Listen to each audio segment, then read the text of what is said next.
Bom dia, amigos e amigas. Nesta terça-feira, 11 de fevereiro, eu gostaria de partilhar com vocês o evangelho que é proposto para esse dia, isto é, Marcos, capítulo 7, versículos de 1 a 13. Trata-se de Jesus, que tem então um diálogo com fariseus e doutores da lei em relação às regras de pureza, a partir da crítica desses fariseus e mestres da lei, que acusavam os discípulos de Jesus de comer sem purificar as mãos. Muito bem. Eu sempre acredito que algumas chaves de leitura mais amplas nos ajudam a situar o Evangelho, a compreendê-lo melhor. Vejam que nós estamos no início do capítulo 7. Porém, do final do capítulo 6 até o capítulo 8, nós temos uma ponte que precisa ser passada. Essa ponte, ela vai da multiplicação dos pães que Jesus realiza em terra de Israel até a multiplicação dos pães que Jesus realiza em território, digamos assim, pagão. O símbolo nesse sentido é muito importante porque no primeiro caso, em terra de Israel, sobram 12 cestos. Então, lembramos das 12 tribos de Israel, enquanto na segunda multiplicação sobram 7 cestos. Então, esse número perfeito, que significa, então, todas as nações, todos os homens e mulheres. Então, Jesus, que é o pão da vida não apenas para o povo de Israel, mas para todos os povos. Porém, para realizar a passagem dessa ponte, é necessário superar uma série de elementos, de observâncias, de regras, de leis que impediam os pagãos de chegar até Jesus, de chegar até o Evangelho, de chegar até, digamos, o Deus de Israel, que Jesus vem mostrar, vem anunciar, dizendo que não é apenas o Deus de Israel, mas é o Deus de todos e de todas. Muito bem. Então é nesse contexto que nós encontramos essa controvérsia de hoje, quando então os fariseus e os doutores da lei, eles vindo até a Galileia, acusam os discípulos de Jesus de não observarem as tradições dos antigos. Essa palavra, ela é repetida: tradições dos antigos, tradições dos antigos, tradições dos pais, tradições, né?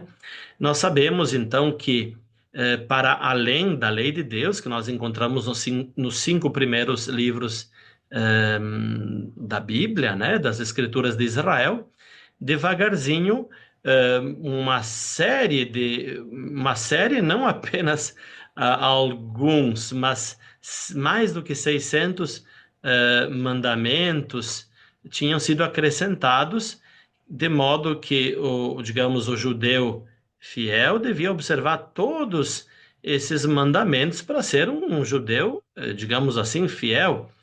Porém, não se trata de mandamentos escritos da lei, digamos, mas foram todos preceitos que foram sendo acrescentados, acrescentados, acrescentados.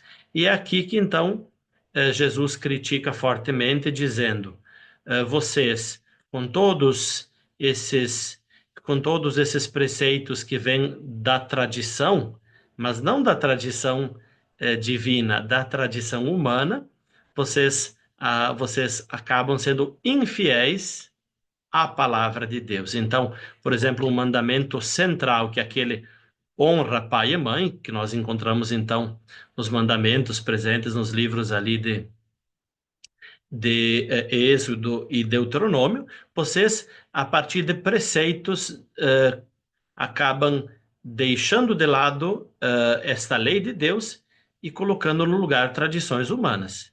né? Então Jesus, ele nesse sentido é bem claro com a sua crítica.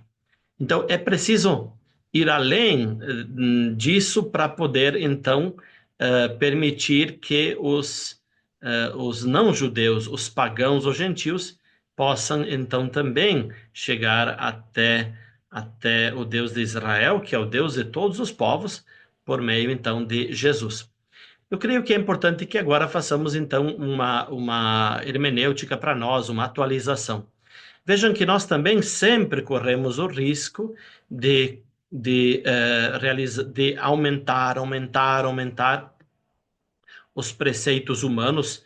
Eu me refiro especialmente no âmbito da fé, no âmbito da liturgia, acabando por perder a essência daquilo que a palavra de Deus ensina.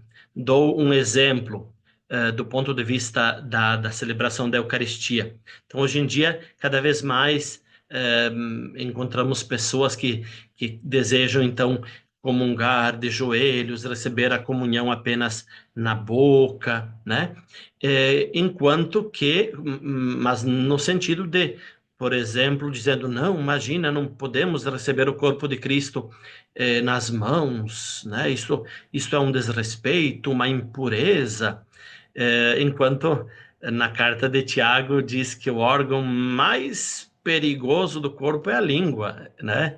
Então, nesse sentido, até mais perigoso do que a própria mão. Então, veja só, nesse sentido, do ponto de vista da nossa fé, não há nenhum impedimento, no momento em que a igreja o permite, a comungar na boca ou comungar na mão. Não se trata tanto do dizer que uma ou outra pode ou não pode, mas se trata do princípio, né? Se trata do princípio.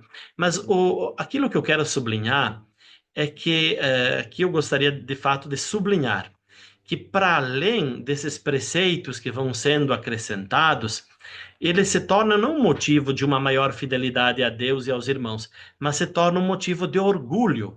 Então eu não cumpro esses preceitos, digamos, por piedade, de fato, assim, por um sentido religioso profundo.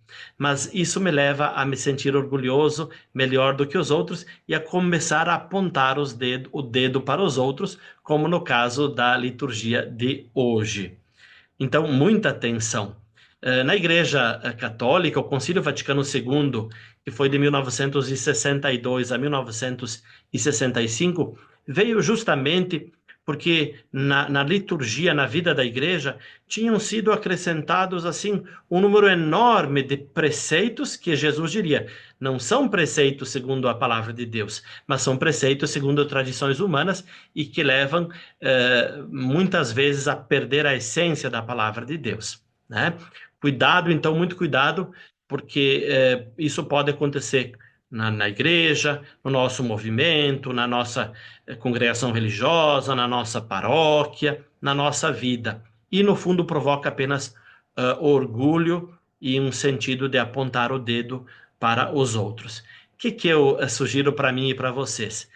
A oração de todos os dias com a palavra de Deus, e é isso que nós fazemos também com esse grupo São Jerônimo, é incentivar essa oração diária com a palavra de Deus, o beber diariamente da fonte pura que é a palavra de Deus, que é o Evangelho de nosso Senhor Jesus Cristo, digamos que é um antídoto fundamental para que nós não nos deixemos, então, levar por essas tradições que não são tradições que brotam, não são tradições segundo a palavra de Deus, né? Embora talvez o princípio não seja negativo, mas que são tradições que devagarzinho nos levam a desvirtuar a palavra de Deus.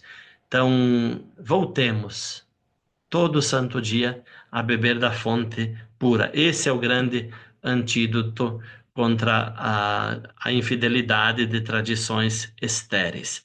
Desejo a todos que tenham um bom dia e que essa palavra ilumine o nosso dia.